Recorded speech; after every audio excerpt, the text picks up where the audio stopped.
Welcome back to In the Ring with Termite and Mr. S.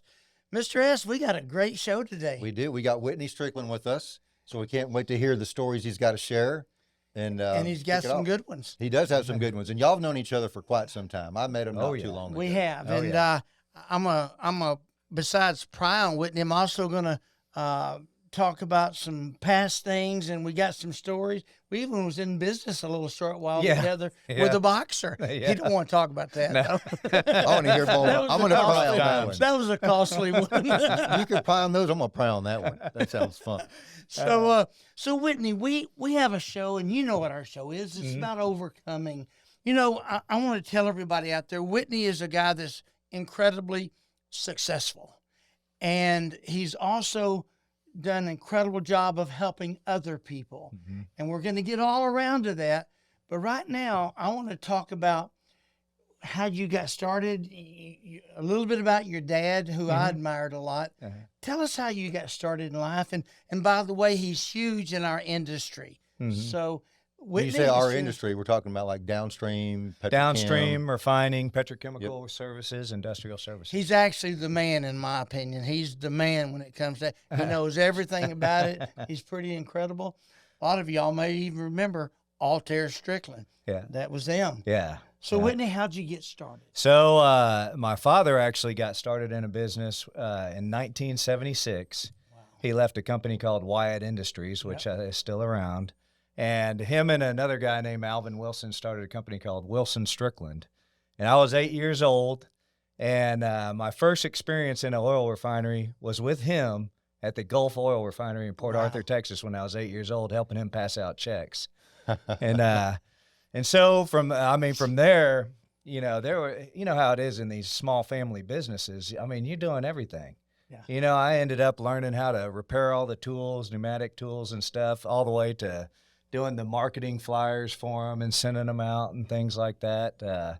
Even in high school.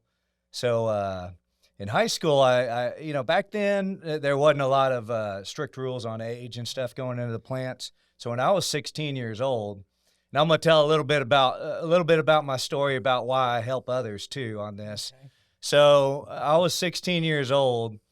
First day I got my driver's license, I was a little bit of a wild child, okay? A little bit? Yeah, a little bit. And think so. And so I did a lot of drugs and alcohol. I started that early in life, unfortunately. And I had wrecked my mother's car the very first day that I got my driver's license. First day I got my driver's license. And for my punishment, I got sent out to Shell Deer Park. So, and I started working my vacation time during the winter and then summertime, and we had the tank farm maintenance. And so you can imagine, I was 16 years old, and back then they did not have the vacuum trucks and stuff to clean the tanks out. The way you clean the tanks out was the floating roof came down, you put the legs on there, and it was only maybe 5 foot high, and you'd go in there with a shovel and a bucket. Ooh. And you would have to shovel all the sludge out of there, and all you were in was a rain suit and rubber boots. Incredible. I mean, incredible. I worked my butt off, doing that. But it was good pay and everything. So, I kind of stuck with it, and actually kind of got to enjoying it. But unfortunately, there was a lot of alcohol involved and things like that, and I got a lot of bad habits when I was working in that. So, Whitney, at 8 years old, I know your dad, which is a story in itself. I got to meet him towards the end, and incredible man. And I want to talk about this just for a second because you're the same way. He was an incredible man about taking a stand. Because of him, a lot of the safety things that we have in plants today was because of his dad. Yeah. He took a stand. I won't name the big companies, but he took a stand and held his people back. He said, no, I'm not letting my people go in. That's dangerous. Wow. And today you'd get run out of it, but it actually made his company bigger because everybody was amazed that he took a stand. But at 8 years old, which you went into the plants. Now, today they wouldn't let you in the front driveway at 8 years old. But back then your dad worked your butt off. He did. And y'all, your company, your dad was very successful, but he worked your butt off, which you got to admire him for that. Oh yeah. Yeah, I was so I actually spent 15 years working in the field, doing turnarounds and stuff, not only for my dad but for other companies also. And so I learned every aspect, pipe fitting, welding, even doing some millwright work and stuff for Fermanite and things like that. Then yeah, I got married pretty young, and I had 2 kids. And I was a maintenance superintendent over at Valero, Texas City for Turner at the time. And my dad, Altair Strickland, had a job post on a human resources manager, and he made me. I had to apply for You the had to job. apply for the I had job. to apply That's for the great. job. Yeah. But my thinking was, well, man, I got these 2 kids. I've been working. I'm traveling all over the country. And then even as a maintenance superintendent, you're there 12 hours a day Yeah. at least, 7 days a week. So I decided to take that job and take a huge pay cut. So what to was the take angle? job. Why? What was the strategy? Why Well, did you want it so bad? at the one of the things was I had the 2 kids, and then I had a terrible drinking problem at the time. And I thought, So going on that, Yeah. let's focus on that. yeah. When did you start drinking? It was young. Oh man, I started drinking when I was like 12 years old. Yeah. Yeah. I mean, that's drinking and drugging. When did you did you know your drinking and your drugs was a problem? Oh, good. Pretty early, pretty early on. 12 years old? Yeah. I mean, wrecking my mother's car in the first day I got my driver's license was a pretty bad Little deal, flag. Yeah, a little flag, and then I had a lot of trouble with the law and stuff like that in high school, and actually that was interesting that all that happened because my father was also an alcoholic, and he ended up, because of a lot of my troubles and a lot of my older brother and sister's troubles, ended up going to treatment himself, and Wow. we both ended up in treatment together. No kidding. Yeah, yeah. Were you aware that your dad had an alcohol problem? Oh, when yeah. you were- so Yeah, I you knew. was You aware. saw it. Yeah, He yeah. couldn't hide it? No, he couldn't hide it. He couldn't hide it. But he ended up staying sober from that time on. Oh, and wow.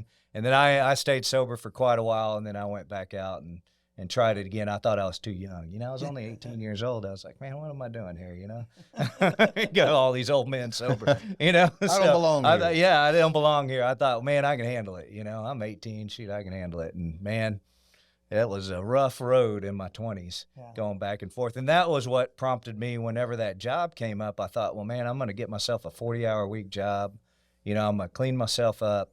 I'm going to do good. Think you were working too hard? That's from the first one? That's what I thought. So that was your thinking. When you're in the alcoholic problem thing, you're always looking for how am I going to solve this issue, you looking at myself. Interesting. And, So you're looking for you know anything that other than yeah, yourself. you're looking for everything outside of yourself Interesting. to try to solve It's your everybody problems else's and fault. blaming It's, everybody else. yeah. So I'm blaming this job. I'm working 7 days a week, 12 hours a day. I'm gonna go Stressing. do this 40-hour-week job. So anyway. My father didn't give me that job. One of his business partners gave me that job, said, yeah, you can come on in and do this job. And I went in there, and that was probably one of the worst things I could do because now I was only working 40 hours a week. You had too much time. Yeah, and I had too much time. So that was what ended up, I really got on the juice and stuff like that, and ended up getting my second DWI. Second, that's a lot. The third, you would have got a lot. Oh, of third time. would have been terrible. Yeah. it would have been Yeah. time. So, but you got your act together. How did you get your act together? Because we're fixing to go into the successful part, Mhm. which everybody out there, if you got a drinking problem, you got a drug problem, here's straight Yeah. from the horse's mouth. Call you me. can, yeah. Call Well, me. and we're going to get to that. You help a lot of actually people. can cure it. Yeah. Calling. Yeah, you can call me. So so I got that second DWI, and I ended up in jail over at Kima Jail. Whoa. Yeah. So I'm there in jail, and then nobody come pick me up. They're tired of me, picking me up from jail. And but my mom did come down there and paid bail, but then she left. She wasn't gonna give me a ride. So I get out of there, and if people are familiar with the Kima boardwalk Right. and all that, the jail used to be right there. Okay, at right Kima by the boardwalk. Yeah, it used to be right by the boardwalk. And then you have that bridge that Yeah, that goes over 146 bridge. the channel. So anyway, I get out of that jail, and I'm coming around, and I'm going up that bridge, and I'm thinking, man, I've tried everything, quit. I've tried everything, quit alcohol. At that time, I'd been through several treatment centers. I'd been through psychiatrists, psychologists, you name it. Meetings, everything else. And I was thinking, I can't live this way. Just can't live it. About that time, I was on the top of that bridge. And I thought, you know what? I'll just end it right here. No kidding. Yeah. Yeah. Wow. And I tell you what, and I've told you this story before, Termite. Yeah. Man, just the bright light, and it was God, I had what's called a sudden spiritual experience. Yeah. And just nothing but hope. And but I still had to walk all the way home after that. So you're not driving up this bridge. You're walking up. No, this bridge. I'm walking up this bridge. Driving, No, so I wasn't driving. here. I was walking up that bridge, and then I had to walk about another 5 to 6 miles back to the house, and I was in pretty rough shape because I had been drinking for several days before that time. But that moment changed my life. Yeah. That moment changed my life. I got back into doing meetings and stuff like that, and man. Well, that particular moment reminds me, was it Saul that was had the bright light? Christ had changed to Saul. Yep. Same kind of experience. Oh, yeah. And we purposely don't try to make this religious or about God, but have you noticed? It's Ms. part of Chris, it. It is.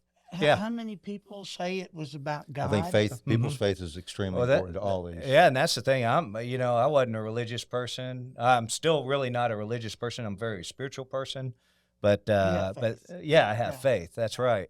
So yeah, I was able to get back in and really just let go of everything and let people tell me what to do and get my life together. Was it a pride thing? Like, hey, don't tell me what to do. I got this. Oh yeah, exactly. It's a self-centered, selfish. That's kind of the core of it. That's the disease, actually. So it's about letting all that go. And I mean, I didn't have a driver's license or anything. I ended up living in a motel. My wife left me, everything else. So I mean, it was rough there for the first year. But I tell you what, I was still working. I was still working for my father at that time, and we were able to. At that time, I think our revenue was somewhere 30 to 40 million, somewhere around that. And, I got involved and he was already involved, and we really ran that company by faith and by spiritual principles. Wow. And I tell you what, in 6 years, we sold that company at a valuation of $240 million. Wow. So 6 years 30 sober. 30 million to 240. Yeah. So in 6 years, I became a millionaire. And I was like, how the hell did that happen? I was living in a motel. 6 years ago with no driver's license. That's amazing. Yeah, it was amazing. So walk us through a little bit of that. I mean, what happened in 6 years? What did you do? Well, there was a lot of things that circumstances that came about. There's some luck involved, right? But there was a lot of luck. You still got to make things happen. Yeah, you still got to make things happen. I think it was a lot of good people coming to us, and my father being able to not only empower them to run their own business, but also to help the group as a whole, because we had created a holding company, and then we had several different companies underneath it. Well, each different individual that was running those companies had a little bit of stake in those companies. So they were willing to ownership. Yeah, they were willing to grow that game. company, but also we had the holding company that could bring them all together for maybe one of the bigger projects and things like that. Kind of created Can an I environment. interrupt you right there? One of the things that have amazed me about you is that I've seen you build a few different businesses from scratch, and you always made it to where everybody there could make a lot of money. Yeah. It Yeah, wasn't that's the all way you do about it. you, Yeah. but you. I mean, I know several people that have become worth a lot of money because of you, and so really, you've given back. Oh yeah, you give back. Yeah, you got to make sure everybody's winning. So There's a message right there. Everybody's yeah, winning. everybody's winning, and going back to your thing on the safety. So one thing my father was very good at was being able to see the future and what was going on. And that safety thing, if you remember in the 90s in our industry, safety was a thing that you said you're going to do it, but you didn't really do talk. it. It was all talk. It was talk. Well, my father, we started certified safety at that time, and this is 99, 2000 era. And that was way ahead of his time, buddy. Big time. Way ahead of his time. Mid-90s? That was the late 90s. Late 90s. Actually, it was maybe early 2002. 2000, Yeah. Late 90s, I remember the whole safety. I was in the oil field. I was in Oh, Schlumberger in the late 90s. Oh, yeah. You see, And it was talk. That's what it Let's was. be safe. Sign this form that said you got this much sleep. And I said, but I didn't. Yeah. And I didn't do it. I Yeah. was like, Just sign it You anyway. should sign the form. Yeah, exactly. And it made you think that the safety was a joke. Yeah. And so there was, I guess, some bad things had to happen before that kind of It turned. did, yeah. Yeah, well, heck, I was involved in the Texas City explosion at BP. I was You were actually involved in there that day, yeah. Oh, No wow. kidding. Yeah, I was there. I was the sales guy for that account, and I had just done a huge lunch. I remember it was Gringos. I had catered a huge lunch for everybody, and heck, not 45 minutes later, that was the triage tent for the guys that got my blown gosh. up. Yeah, it was terrible. Wow. I had actually gotten in my truck and was driving down the road, and that explosion happened, and all hear I it? saw was I was looking in my rearview mirror. My truck shook, and I saw fire just all around in the back of my rearview mirrors. I thought, there's no way somebody can survive that. How many And people I perished? think it was 15 people Yeah. that died in Wow. that incident. So, So just things like that, unfortunately, become catalysts to like, hey, let's That's kind of right. let's look at how safe we are. yeah, yeah. And you look at like certified safety, then I mean, it became a really successful company. So, and That was and under one of y'all's. yeah, well, actually, I ended up as the majority holder in that one, and I ended up selling it in 2013. So, yeah. But with certified safety, I know for a fact there's several people that got little pieces of the company. Oh yeah, yeah. We had a lot of And different, just all the come people, out the management, smelling and like everything. a rose. Mm-hmm. You helped a lot of people get on their feet big time. Yeah, yeah, and that's the way my father did the business too. So, Your dad was doing that when nobody else was doing that. no, I think he was probably forefront on that too. Yeah. You know, Yeah. and the safety. So He was a man of vision, wasn't he? yeah, yeah. Yeah. Yeah. So then, you know, in 2006, we had sold the Altair Strickland Group, and we went out with our private equity partners and bought a company called Repcon. Yeah. It became Repcon Strickland. And we thought we were going to do an IPO in 2008. And we were actually at the road show. I mean, you know, what you do when you do an IPO is you go up to New York City or in Boston and you visit with Credit Suisse and JP Morgan and Goldman Sachs and these guys to underwrite you. So my dad, myself, a guy named Jeffrey Weber, who was running the company at the time, Bob Parker, people know from Repcon, Yep. and trying to do an IPO. And then the Lehman Brothers thing, you know, everything fell apart in 2008. Yep. Yeah, so that was a real bummer. So anyway, we hung together, and we ended up getting that sold to MCOR Group. So you sold it private equity. You never did. No, an we IPO? sold it to a publicly traded company Oh, you called did? MCOR in Okay. 2014. So, yeah. So kind of an IPO. Yeah. So we ended up doing pretty good on it, and well, that was that was a 500 million valuation on that one. That's And- impressive. Where did you grow that from? Well, that was from the one that 2006. It was So 240. 240. and then So it you grew- doubled it. yeah, I Again. doubled it again, and we were Wow. able to. Yeah. No, I mean, it was a lot of guys did really well on that, so it was really spread out, and that was good. Now, what would you say? Is your father's still involved in this? At No, that my point? father passed a couple of years ago in 2017. So. But at that time, yeah, oh yeah, he was still at that involved time, in he it, was yeah, involved. Yeah. And how do you attribute the growth? I mean, that's some significant growth. Did you leverage back on, I guess, whatever you learned from Well, people and alcohol's times? No, I think the thing was we had really, really good people. Okay. And my father was really good at treating people right and Yeah. making sure they were appreciated. And so keeping the really good people, but also the thing is there's a lot of companies that do have really good people, Mm-hmm. but the problem is they don't tell the story of the good people. Yeah, So they I don't- think they don't- that may They have don't been. feel appreciated. Yeah, well, no, they, you know, it's about the marketing and things like that. I see in Okay. this industry that, or at least back then, it's gotten better now. There's a lot better marketing in the companies, but you have good people. You need to tell the stories about them. You need to get Yeah. it out there and all that. And that was one of the things that I was, you know, real key in was making sure all the market, everybody knew what we did, you know. Yep. You know, I have a famous story about we were the premier contractor for FCC revamps. Okay. I mean, we had 80-something% of the business in the Wow. United States. So then I wanted to go after the coker business, which delayed cokers or something that they use to process the oil into gasoline.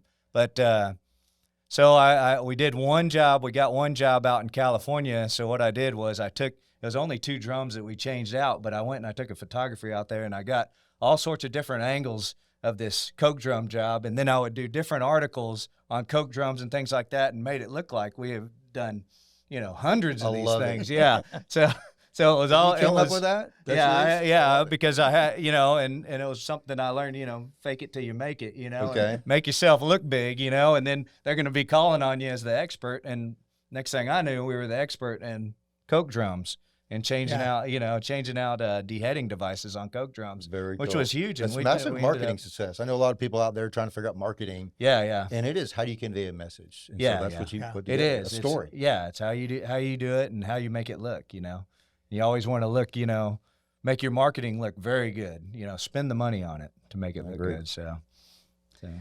Well, it's interesting. So you started off working for your dad. He started the company. All right, whatever it was worth, several $1,000s to get it started. Y'all built the business. Really, your dad started off building the business. You started working for him. Then all of a sudden, you're really carless, and you have no license, and you're really hitting rock bottom at this time. Oh yeah. But yet you came back. Oh yeah. And I'm throwing numbers out, but I mean, I know what y'all sold Altair Strickland for. It's a lot of money. Yeah. More than I can count. Yeah. And what do you attribute it to? I mean, your people. I'm hearing right now, people, beliefs, standards, all of it together. Yeah, it was all of it together. It was, I had gone through that transition, sobering up and stuff, and I'm 31 years old, and that was when I first learned, my true mission in life was to help others, and I think that goes along with a lot. When you're out helping others, a lot of good things happen to you. Yes. And that was when I got involved in the wheelhouse and things like that, and so I think that I guess being a servant master type of situation that we had going on, we believed in our people and let them do what they needed to do and make sure they got rewarded for it. So that's cool. I got to tell you something, Mr. S. I love to publicly speak, and I get to do it all over. I guess you know this, gave me my first job. Yeah, I remember that. I was down in Louisiana. Yeah. And first time I ever got $5,000. And I went home, and I did this on purpose. I actually went and cashed the check, and I went home and I threw it up in the air just so I could watch it come down, because I'd never gotten that kind of money for speaking before. And you gave me that. In a roundabout way, you helped me get my speaking kicked off. I'll be speaking today and for somebody, but that was a lot because of you. So you've helped more people than you realize. Okay, so we know where you come from, where you're at. Tell me about something that you started, and you know where I'm going, the wheelhouse. You've helped so many people, and this is your passion. Tell us about it. Yeah, and like I said, 31 years old, I learned, really my purpose is to help others. And there was a place called the Wheelhouse down in Deer Park, Texas, that it actually had been around since 1954. Okay. A man named Hub Carroll started it, and it was something that whenever I got into helping other people, people would tell me, "Hey, man, this guy needs help. This guy needs help. Whatever." Well, I got drug into the Wheelhouse. He said, "This place needs some help," So I get over there, and a guy named Ralph Russo was running the Wheelhouse, and I got on the board and everything, and he had big dreams, really, and I wanted to make them a reality, and we were able to do that. We were able to they had a rundown old house with rats running through it, and we were able to get them a new place, and then we were able to add on to that. So now they can hold 80 men in there. 80 men, and it's what it is it's a recovery for it's free recovery, actually, the only one on the Gulf Coast for men suffering from alcoholism and drug addiction. But not only are they suffering, these are men that have hit totally rock bottom. I've known two people that's went through it, and they had lost everything they had. Their families had told them, "We don't want to have nothing else to do with you." And they became successful. They recovered. How many people would you think that the Wheelhouse has Oh. helped become successful? Oh my gosh, it's thousands. It's in the thousands. Oh yeah, it's in the thousands. I mean, it's been 50, over 50 years. It's been near 70 years. So I mean, it's been a lot of men. And you're that they've saying been that able to help. people, when they come to you, they've almost tried everything else. Oh You're kinda like the last they resort. I forget what the average of. I want to say it was 6 or 7 treatment centers they've been through before they get to us. Yeah. I mean, when they get to us, they don't have any. I mean, they have the clothes they're It's wearing. the last hope. Yeah, you're Yeah. saying somebody got dropped off in the Oh yeah, the parents will drop them off in the front yard. I mean, it's bad. Yeah, it's bad. It's bad by the time they get to us. And but you talk about the successes, man. I see guys that have successful businesses. I mean, they've got they're now lawyers, doctors. I mean, it's amazing, and it's fun for me to be able to watch that and see them become transformation. successful. Yeah, Yeah, it really that is. would be very gratifying. It is. So especially when you're involved so many years, yeah. and you get to see them grow So if up. somebody out here wanted to contact you and wanted to donate, wanted to help, wanted to be a part of it, how would they go about doing that? Actually, you know what? Probably the easiest place is to go onto LinkedIn and look up my LinkedIn and send a message to me. Okay. That's the easiest way to do it. Really. So just go on LinkedIn, look up Whitney Strickland. Yeah, I'll pop right Okay. up. I've got a pretty His good name following is there. out there a little Yeah, bit. I've got it I've may got a pretty show good up. following there. It may. Well, it may show when up we a little- post this, we'll also tag Oh yeah. that on there as well. on Yeah. social Okay. media. Okay. Good. So tell me about the rest of you. How many kids? And married? And- Yeah. So I got 3 kids. I'm married. I actually just celebrated 20 years with my wife. Yeah, she should be given an award. Yeah, I know. I know. So, we're 2 peas in a pod. We both love the same things. We love fishing, love racing cars, and all that kind of fun stuff. What Our kind of kids cars? What kind of cars do you race? Yeah, we got to Uh, talk about this. So we have 2 different kinds of cars. So my wife and I both have what's called a Spec Racer Ford, Okay. which is a fiberglass tube frame body, 1,500-pound 4-cylinder type race car. Real fun. Fun. Just a ball. And it's actually the largest amateur racing class in the SCCA. So there's 900 cars out there, and you'll show up to a race and there'll be 80 of them racing. It's crazy. Y'all been it's doing that crazy for a long, fun. and your wife's into it also. Oh yeah. My wife's into it. Yeah, we've been doing that coming up on 10 years now. And then the other, I just got a couple of years ago, I got into Formula cars, which is a much higher It's a whole level. different class. Oh yeah, much higher level. there's type there's racing. amateur circuits on that formula. I guess. Yeah. I'm not Yeah, aware there's of that. a lot of amateur circuits. They're on high Formula dollar. cars. I mean, Yeah, that's not cheap to just run those things. No, it didn't. but it's fun. Yeah, it's a blast. Talking about So- not cheap. I mean, he went from walking Yeah, no yeah, car.